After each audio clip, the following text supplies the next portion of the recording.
क्या बात है, क्या बात है, जियो जियो, शेर हुआ शेर।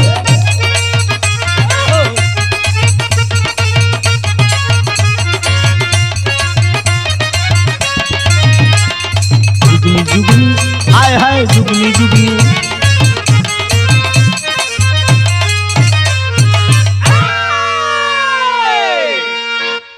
अच्छा मित्रों, प्रयाग गंगा स्टूडियो के माध्यम से आप सबकी खिदमत में एक ऐसा भी रहा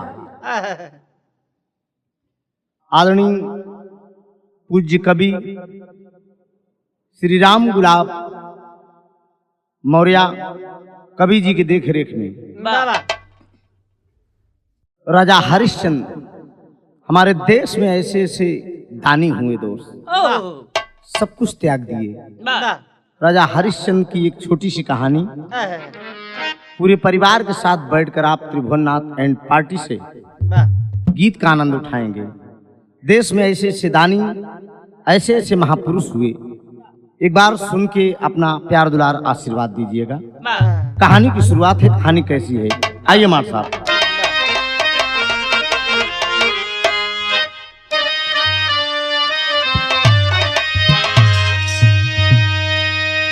विश्वामित्र महामुनि ज्ञानी, विश्वामित्र महामुनि ज्ञानी,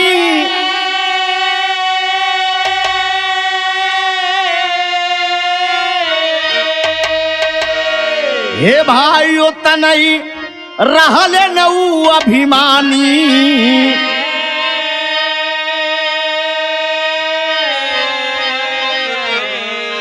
दानी हरिश्चंद्र के सगरऊ रहलिन सो।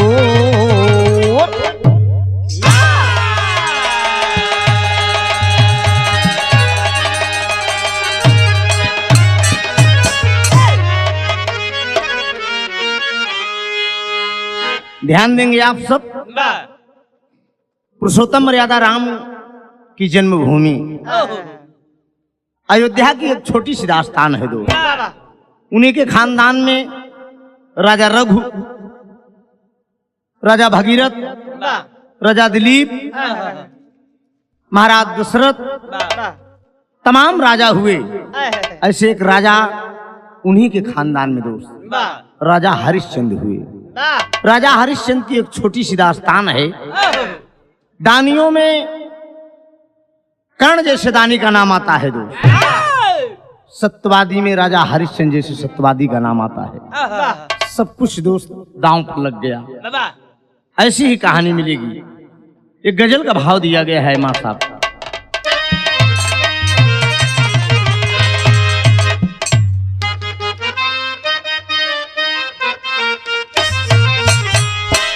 कहना है दोस्त, अपनी जन्नत को खुदा के लिए दो जख्न बना, अपनी जन्नत को खुदा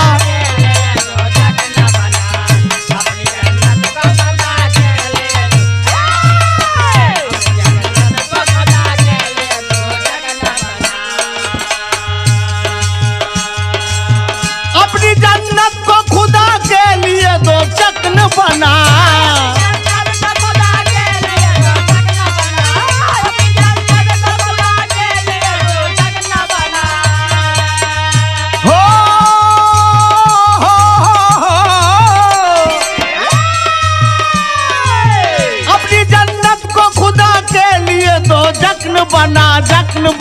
जख्न बना।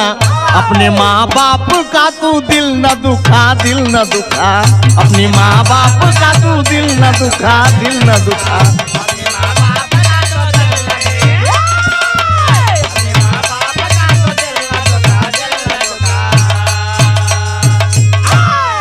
ए बाबूजी, गजल के भाव से मेरे गाना का भाव बा, तनिक ध्यान दे आप सब। क्या बात है।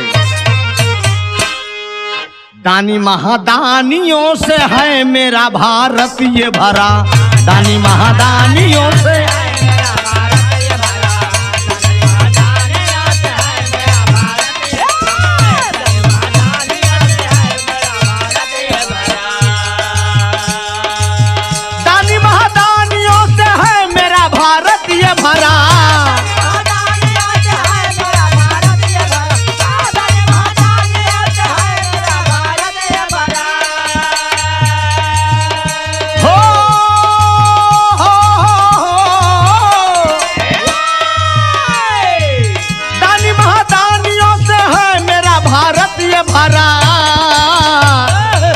तरसते जन्म को देवता बड़ी पावन है धरा।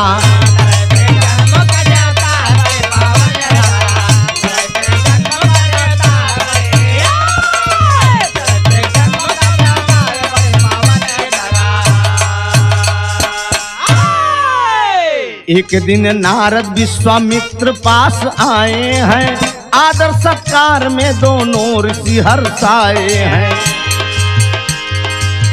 बोले हैं विश्वामित्र बज रहा मेरा डंका, कहे नारद की ऋषि आई है इसमें शंका।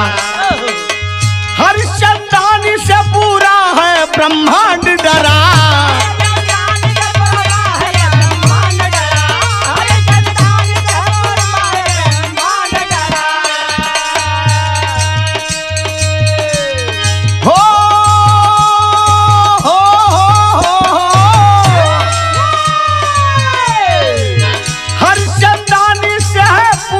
ब्रह्मांड डरा,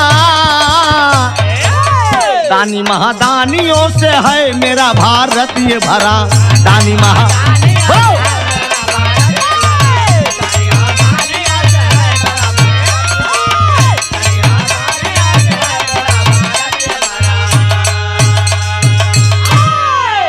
अरे बाबूजी, महाराज राजा हरिश्चंद्र दानियों में महादानी, तमाम अयोध्या नगरी में चर्चा का विषय बन गया कि राजा हरिश्चंद्र सत्यवादी, राजा हरिश्चंद्र जैसा कोई दानी नहीं है। अब बाबूजी यह बतिया सुन के, जगह जगह चर्चा सुन के मुन विश्वामित्र से न रहा गया। विश्वामित्र सोचने लगे राजा हरिश्चंद्र कितने बड़े दानी हैं। एक दिन की बात है दोस्त, एक घटना उसी अयोध्या नगरी में घटती है।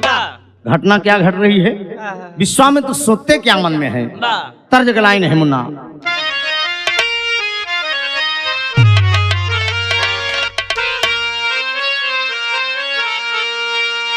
प्रयागराज का खाटी भाव है दोस्त, या जो ताजा बदे का तनी ध्यान दे आप सब। आए हाय अरे झकोरा मारे झूलनी, हाय हाय झकोरा मारे झूलनी, उहई साड़ी लहारा रे झकोरा मारई झूलनी।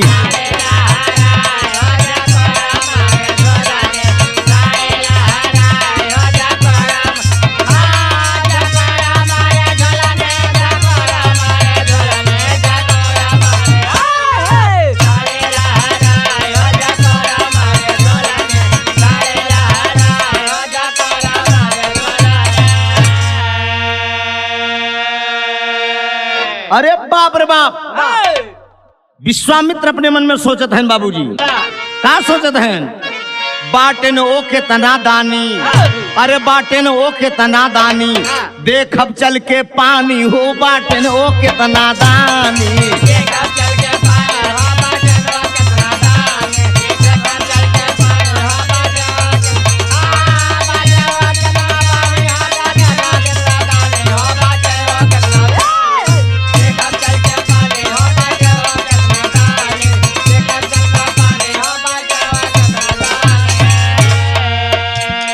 क्रोधवा में चलेन हो,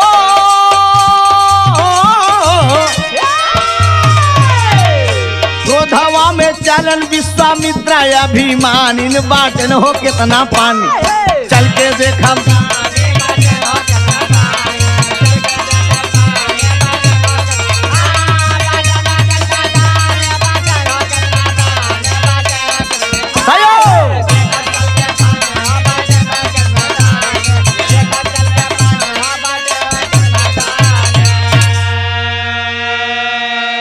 अरे विश्वामित्र का क्रोध आएगा बाबूजी।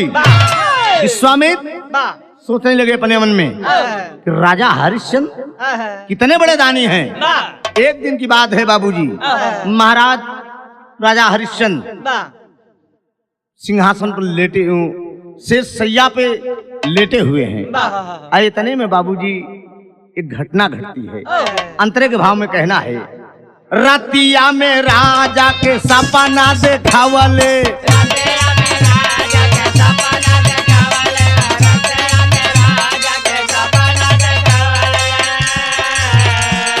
तनावा में राजपाट सब हाथिया वाले,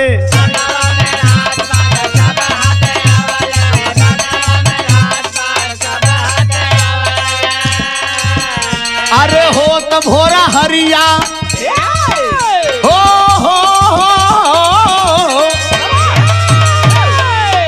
हो तो भोर दक्षिणा मांगे के हट ठानी बाटन हो कितना दानी, देखब चल के पानी बाटन हो कितना दानी।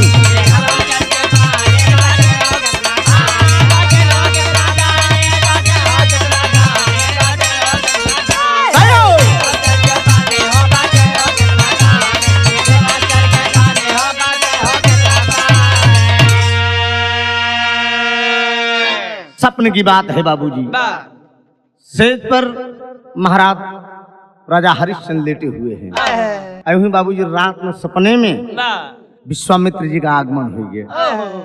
बराबर राजा हरिश्चंद्र से बात कर रहे हैं, सपने की बात कर रहे हैं, दरवाजे पे आ गए हैं। इतने में बोल रहे हैं कि राजन मैं तेरे दरवाजे पे आया हूँ, और अलग जगा दिए बाबूजी। अब बोल दिए राजा हरिश्चंद्र की, बोले ऋषि मुनि जी क्या चाहिए आपको? कहे नहीं जितना राजपाट बा, अब सपने के बाद बाबूजी पूरा राजपाट दान दे दे। विश्वामित्र मागत गए और राजा हरिश्चंद्र ना नहीं किए दोस्त, सपने में सब कुछ दान कर दिए।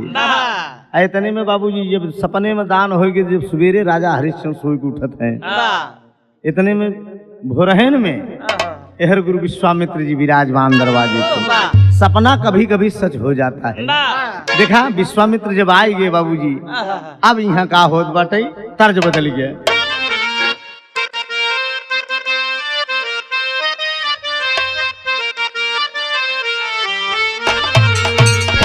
यह तरह की लाइन है, दिल लूटन वाले जादूगर,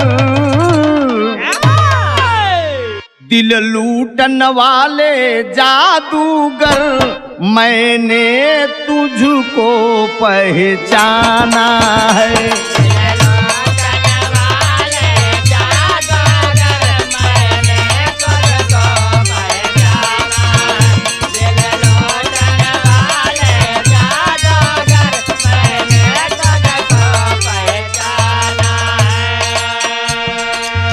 अलग जगा दिए बाबूजी और बोले कि राजन याद है आपको रात में सपने में मुझे पूरा राजपाट आपने दान दिया है। राजा हरिश्चंद्र हाथ जोड़कर खड़े हो गए, ऋषवर मैंने अगर सपने में आपको राजपाट दान किया है तो ले जाइए आप। ना ना ना ना ना ना ना ना, इतने से काम न बनी, दान के साथ दक्षिणा भी जरूरी है। तब राजा हरिश्चंद्र कहते क्या है,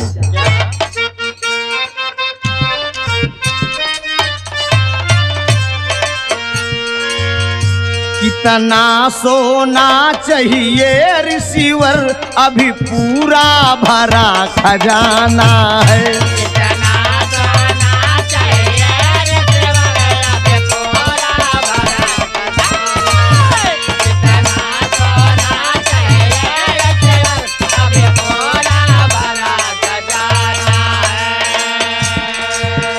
कितना सोना चाहिए ऋषिवर,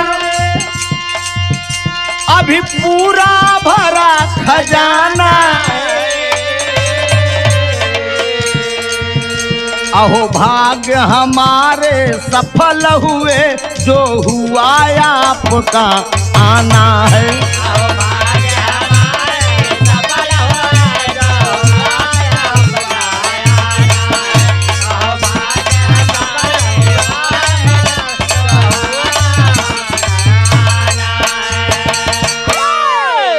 राजपाट तो आपने सपने में मुझे दान दे दिया है, लेकिन राजन दान के साथ दक्षिणा भी जरूरी है। कहन कितना सोना चाहिए? महल से आपको मिल जाएगा। क्या चाहिए आपको?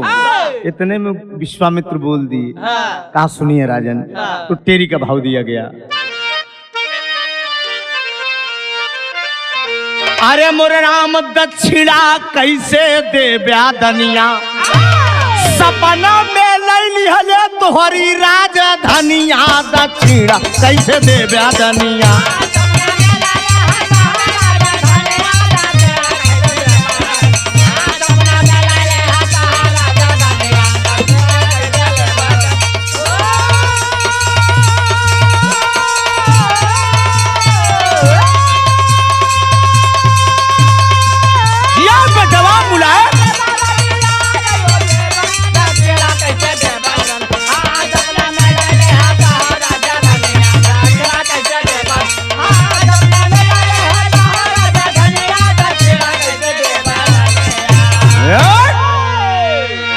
दक्षिणा में ले लिहले तोहरी राजधानिया।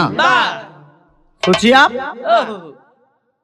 दक्षिणा कैसे देव्या दनिया सपना में ले लिहले तोहरी राजधानिया। अरे राजन सपने में आपने पूरा राजपाट हमें दान दे दिया। हाँ क्या चाहिए कहें दक्षिणा भी आप दीजिए। तोहरे पास बचा का बा क्या देंगे आप। वही राजा हरिश्चंद्र कहने लगे बाबूजी एक तरज के भाव पूर्वी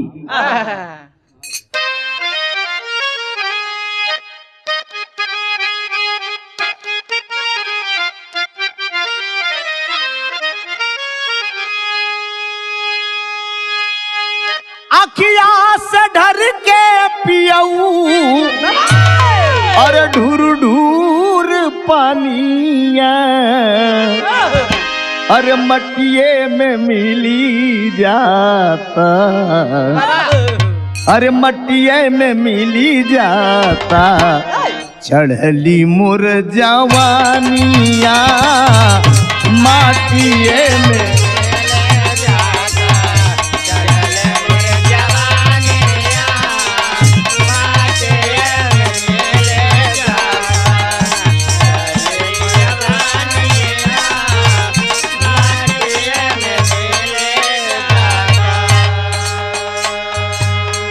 बारे राजा हरिश्चंद्र दक्षिणा मांग लिए बाबूजी विश्वामित्र।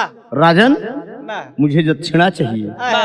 सपन में आपने सब कुछ मुझे दान दे दिया है लेकिन दक्षिणा आप देकर जाइए। बुला लेते हैं बाबूजी। उसके बाद दक्षिणा के लिए राजा हरिश्चंद्र करते क्या है। दक्षिणा चुकावई बादे अरे दक्षिणा चुकावई बादे भटके लादानिया संघवा में लड़का लिहली चलल तारा रानिया संघवा में लड़का लड़के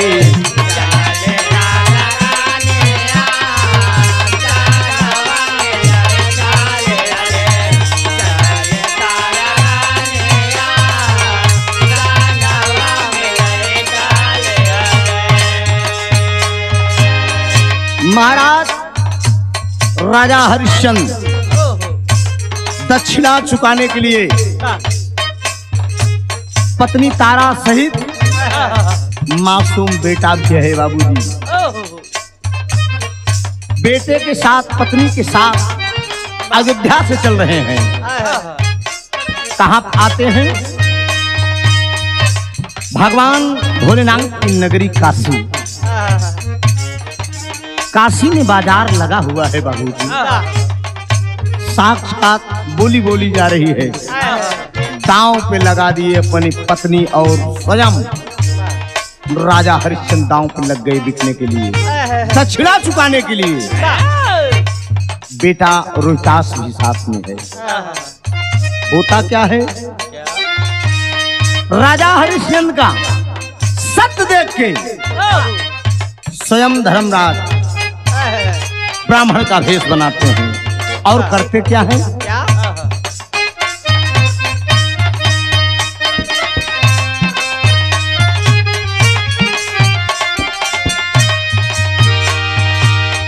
ब्राह्मण के घर में रानी पावली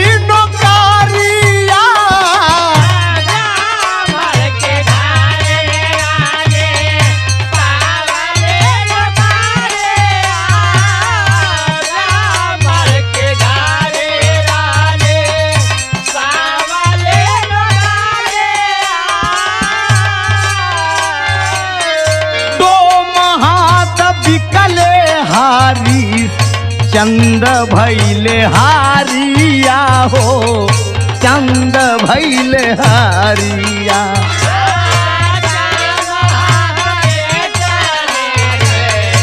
चंद भैले हारिया हो,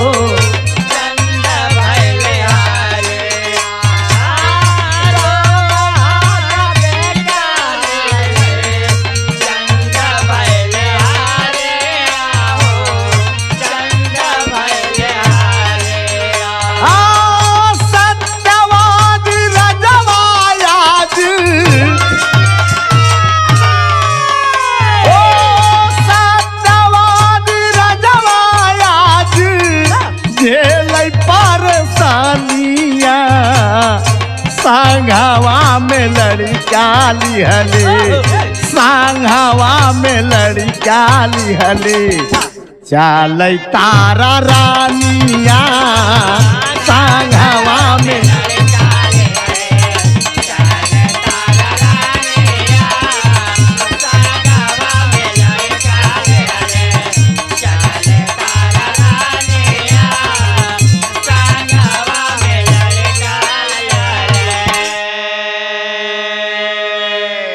गौर करेंगे बाबूजी।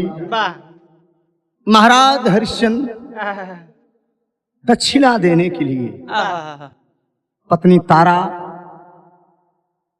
को लिवा के अयोध्या नगरी छोड़ देते हैं।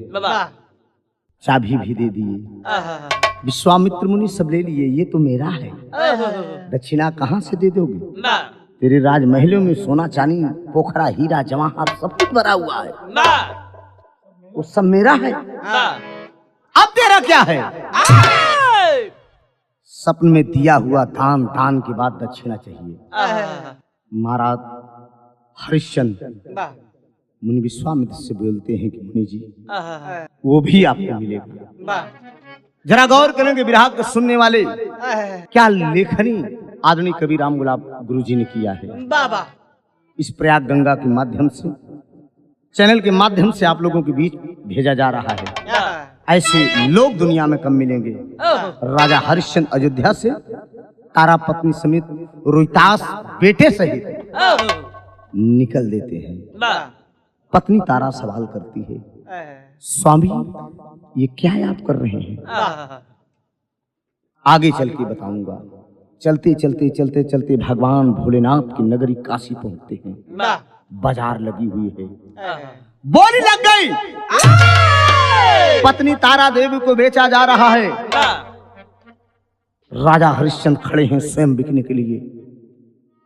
एक ब्राह्मण का भेष बनाए धर्मराज जी आते हैं, सौदा करते हैं। सौदा में 40 भार सोना देते हैं।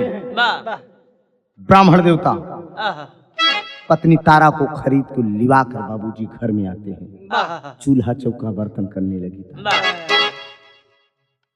तारा देवी कहती हैं कि विप्र जी मैं चलूंगा तो मेरे साथ में मेरा बेटा चलेगा।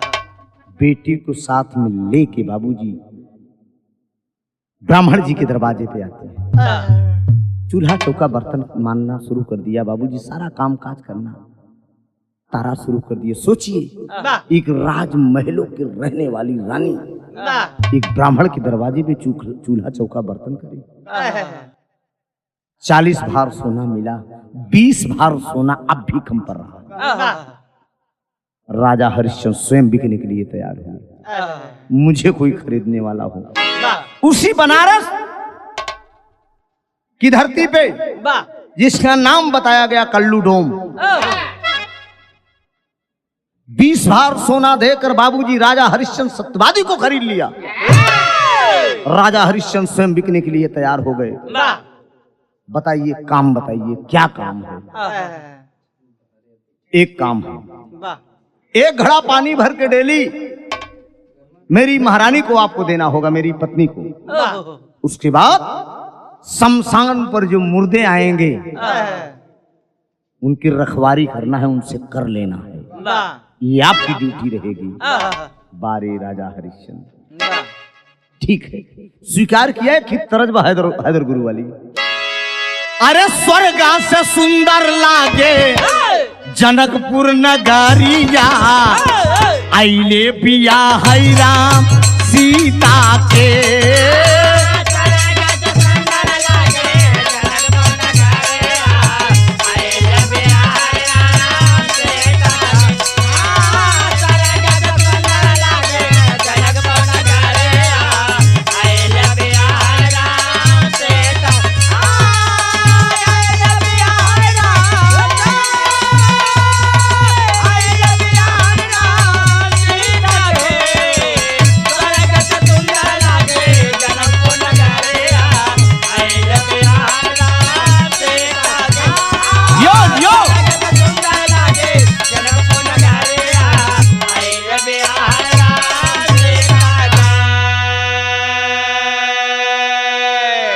गौर करेंगे बाबूजी, विप्र जी के दरवाजे पे आज 40 भार सोने पे बिक के महाराज राजा हरिश्चंद्र की पत्नी तारा आई है, साथ में बेटा आया है।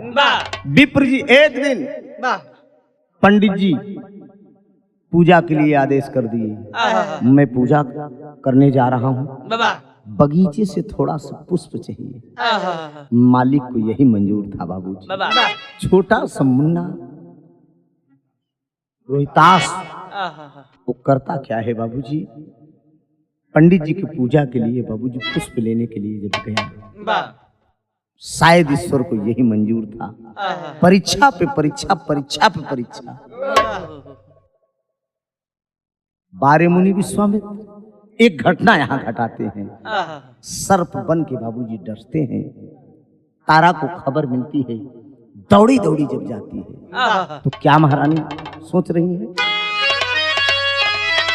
जरा गौर करेंगे। ये मालिक को देखो, दुनिया में मालिक यही मंजूर है। राजा डोम के घर शमशान पे और रानी जो है विप्र के यहाँ, बेटा बगीचे में, सर्प डसा है। रानी दौड़ के जाती है, जब देखती है तो बेटा पड़ा हुआ है। दुनिया के मालिक को आवाज दे के, अपनी किस्मत को दुहाई दे के रानी क्या कह रही है,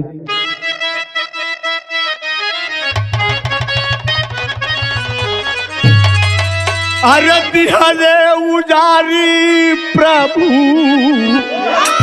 अरे दिहले उजारी प्रभु, आज हमारी हो दुनिया।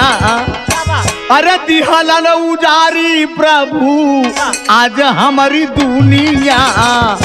रोवेली निरानी आलई ललनवा के,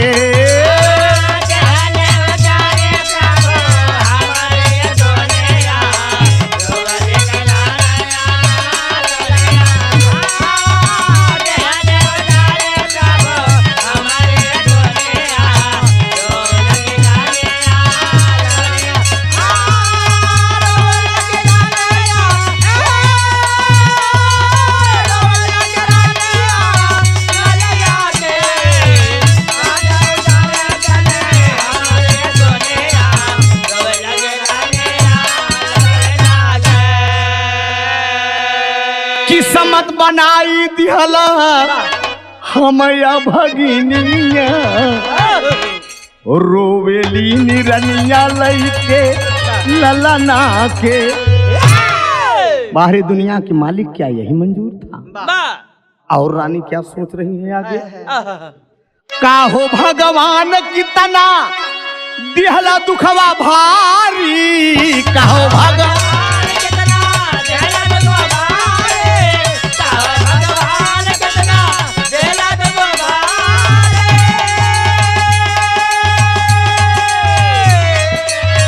पैसा न कौड़ी बाटे, पैसा न कौड़ी बाटे, कल पे महतारी। पैसा न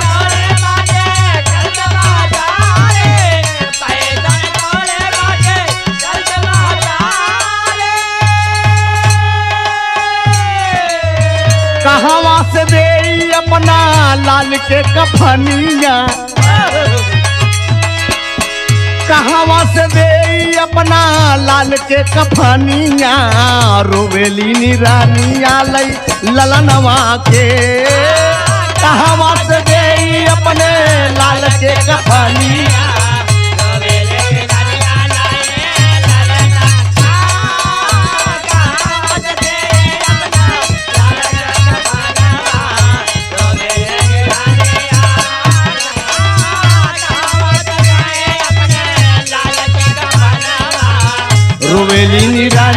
लई ललनवा के।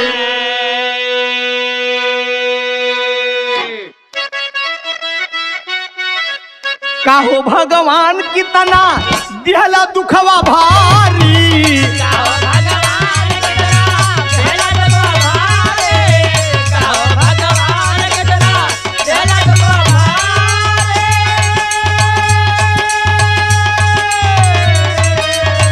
पैसा न कवड़ी बाटे कल पे महतारी, पैसा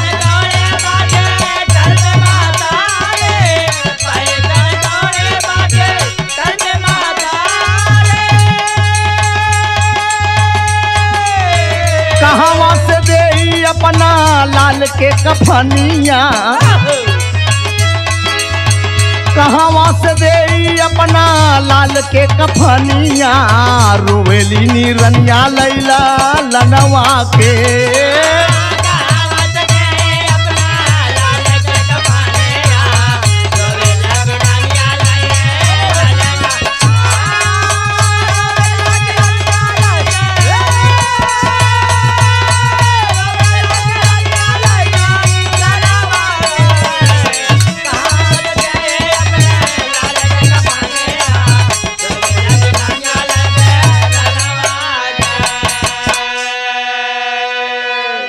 गौर करेंगे बाबूजी, बेटे को फुलवारी में सर्प काट लिया।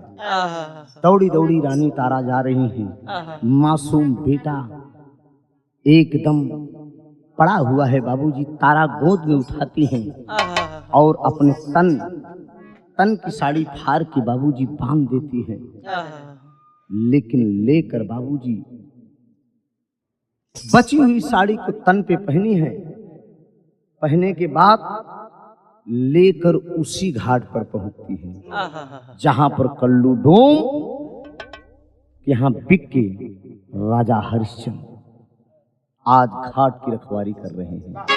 सोचिए, एक तरफ बेटे की लाश, एक तरफ पिता, एक तरफ माँ अपना ही खून स्वयं लेकर लटकाते हुए तारा पहुंची है घाट पे अपने बेटे की बाबूजी चिता देने के लिए। लेकिन तारा देवी लेकर जब लाश को पहुंच रही है, आवाज दे रहे हैं राजा हरिश्चंद्र, हाँ तारा, ये क्या कर रही हो? बिना कर आदेश नहीं है कि यहाँ तुम लाश जला सकती हो। निगाह उठाकर जब तारा देखती कि स्वामी आप पहचानिए ये कौन है, किससे आप कर मांग रहे हैं। उसी समय का मंजर है मित्रों। तारा करती क्या है, एक लाइन तर्ज है,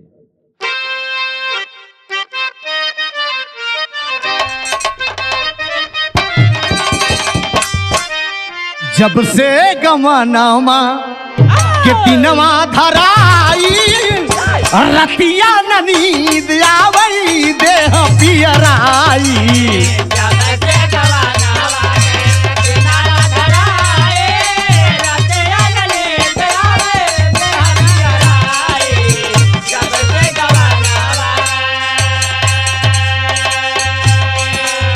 राजा हरिश्चंद्र कर मांग रहे हैं, बेटे की लाश तब जलने दूंगा तारा। रोहितास वही वो तारा करती क्या है, आधा सारी फाड़ के, आधा सारी फाड़ के बा नवलिन का फानावा, आधावा से तानावा ढाकल बास जनावा।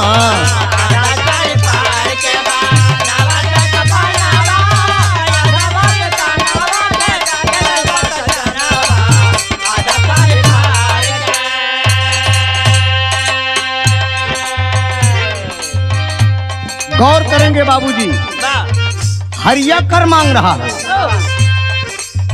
तारा पलट कर देख रही कि स्वामी आधी ही साड़ी से मैंने अपना तन ढाका है और आप कर मांग रहे हैं। तब वो कहता है, वही राजा हरिश्चंद्र कहते हैं, कहना है, बोलल बाटे डोमवा सरिया हारया जरानी,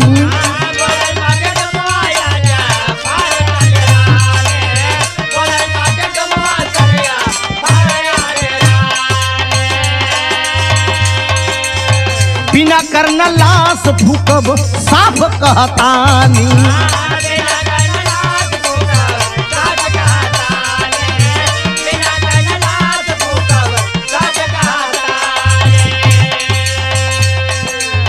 कापी गईली धरतू आंसी धारे लागा गानावा।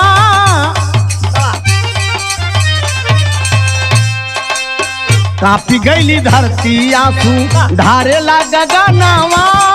अधवे से तना ढाकल बानिए सजनावा।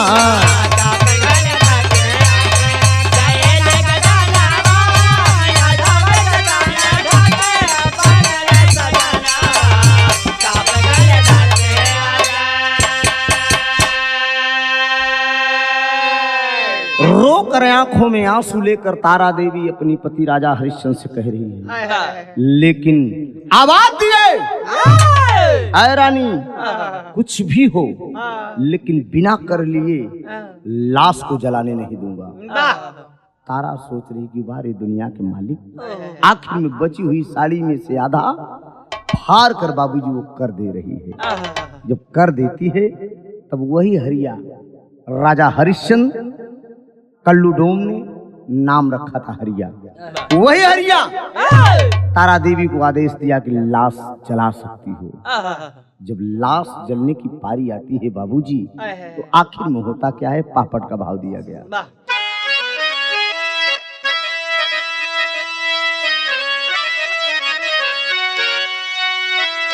आधी में आधी सारी फिर का फारन लागी रनिया हो। आधी में आधी सारी फिर फारन लागी रनिया हो।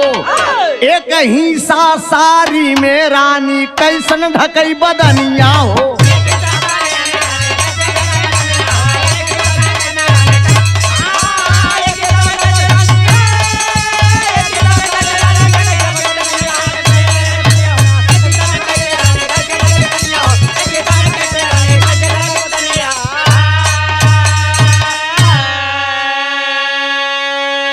रोई रोई रानी कही लाल के जलावा।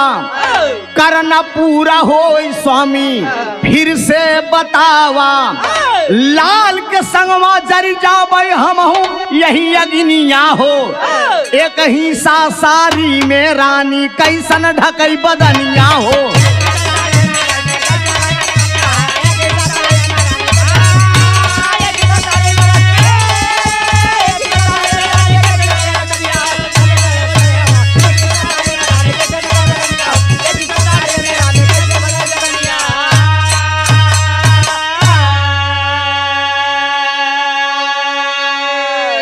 कर दिया फाड़ के रानी चीर जब दे देती है, बाबूजी कहती है कि मेरे लाश बेटे की लाश को जलाइए। अगर अब भी कमी हो तो बताइए, मैं स्वयं चिता पे जलने के लिए तैयार हूँ। जब इतना वो रानी कहती है, बाबूजी फाड़ के सारी आधी दे देती है, बदन ढाकी है।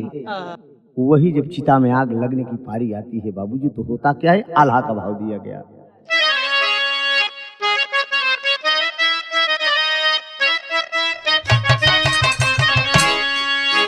कर औ कफन में दिहलीन, कर औ कफन में दिहलीन, दुई ही सा सारी रनिया।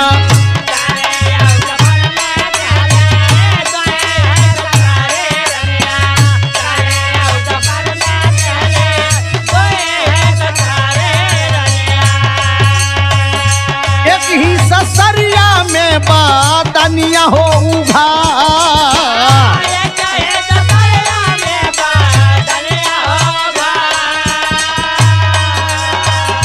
विधि के असनवा डोलल डोलल सब जहनवा ये भैया।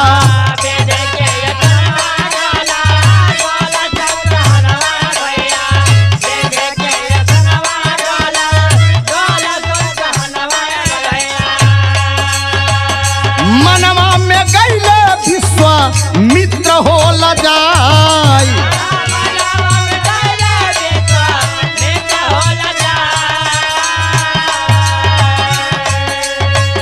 छल से लिहले दनवा तब उचित रजनवा ये भैया।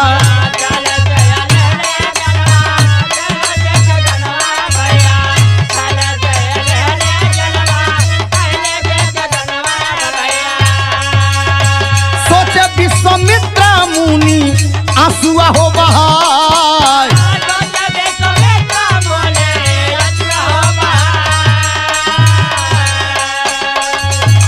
सत्यवादी हरिश्चंद्र सतऊ है बाटे न भैया।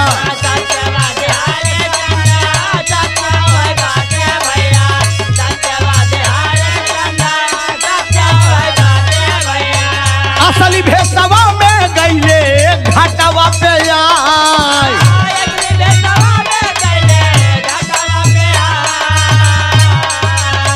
हारी गईले राजन तो से मागा बारा जानवा भैया।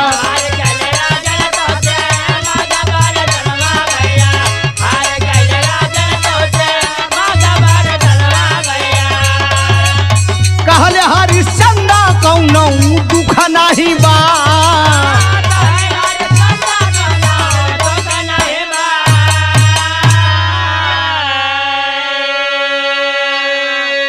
गौर करेंगे बाबूजी, जब कर दे दिया रानी तारा, बोलती है कि अब भी कम हो तो मैं भी मरने के लिए तैयार हूँ, मैं भी चिता पे जल जाऊंगी, लेकिन मेरे बेटे को मुखाग्नि दिया जाए। तब बाबूजी विश्वामित्र मुनि सोच रहे कि बारे राजा, इतने के बाद, इतनी परीक्षा लेने के बाद आज भी रानी का हौसला देखो। प्रकट हुए, आए घाट पे, दर्शन दिए। राजा हरिश्चंद्र के विवाह, तेरी तपस्या से मैं बहुत प्रसन्न हुआ। ऐसे राजा इस धरती पे बहुत कम मिलेंगे। सब कुछ मैंने मांग लिया, सपन में राजमहल ले लिया, सोना चांदी हीरा पोखरा जवाहर सब कुछ ले लिया, ऐसो आराम छीन लिया, दक्षिणा भी ले लिया, चीर भी फाड़ के आपकी रानी ने दिया। बेटों को सर्प बन के मैं ही फुलवारी में डसा था, लेकिन फिर भी राजा हरिश्चंद्र अपने सत्य को नहीं जाने दिए। बेटी को जलने के लिए आज भी अपनी ही पत्नी से अपनी मासूम बेटी के लिए कर मांग लिया। उठो राजन, मैं तेरी सत्यता पे बहुत प्रसन्न हूँ, मांग लो जो वरदान। वही राजा हरिश्चंद्र बोलते क्या है, आखिरी भाव है।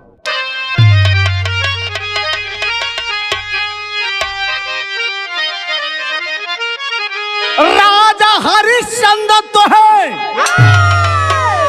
हम जान गईले, सत्यवादी बाटया हम मार गईले।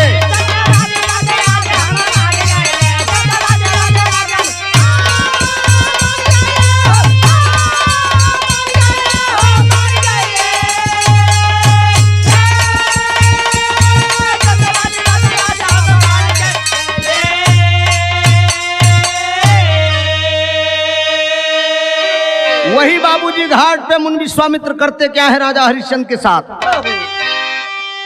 तपस्या सदिहले रोहितास के जिलाई, सगरौ धाना दौलत राजा फिर से गईले पाई।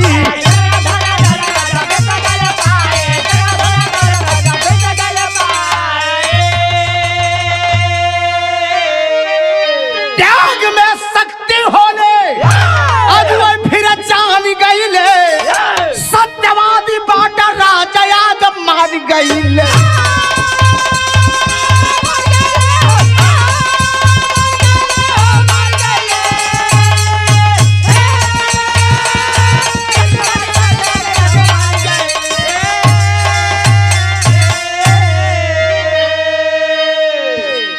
राजा हरिश्चंद्र को वरदान दिए विश्वामित्र मुनि, ले जाइए।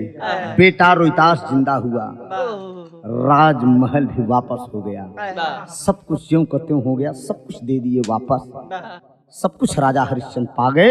ये राजा हरिश्चंद्र सत्यवादी की कहानी थी। ऐसे ऐसी इस धरती पे आज भी राजा पड़े हैं बाबू, सब कुछ चला गया लेकिन ईमान नहीं जाने दिया। इस गाने से आज के समाज के लोगों को सुनकर एक सीख लेनी चाहिए। जो आप आपस में टकराते हैं, ईमान खो देते हैं, ऐसा नहीं होना चाहिए। सत्यता आज भी इस धरती पे है, तबे आसमान पृथ्वी ये टिकी हुई है। मित्रों, जिस दिन सत्य चला जाएगा उस दिन दुनिया में प्रलय हो जाएगा। यहीं से गाना मेरा खत्म है, आखिरी भाव है। स्वर्ग गए हैदर हफीज, गए राजा राम आधार, संतोष आशीष प्रयाग गंगा की होला जय जय।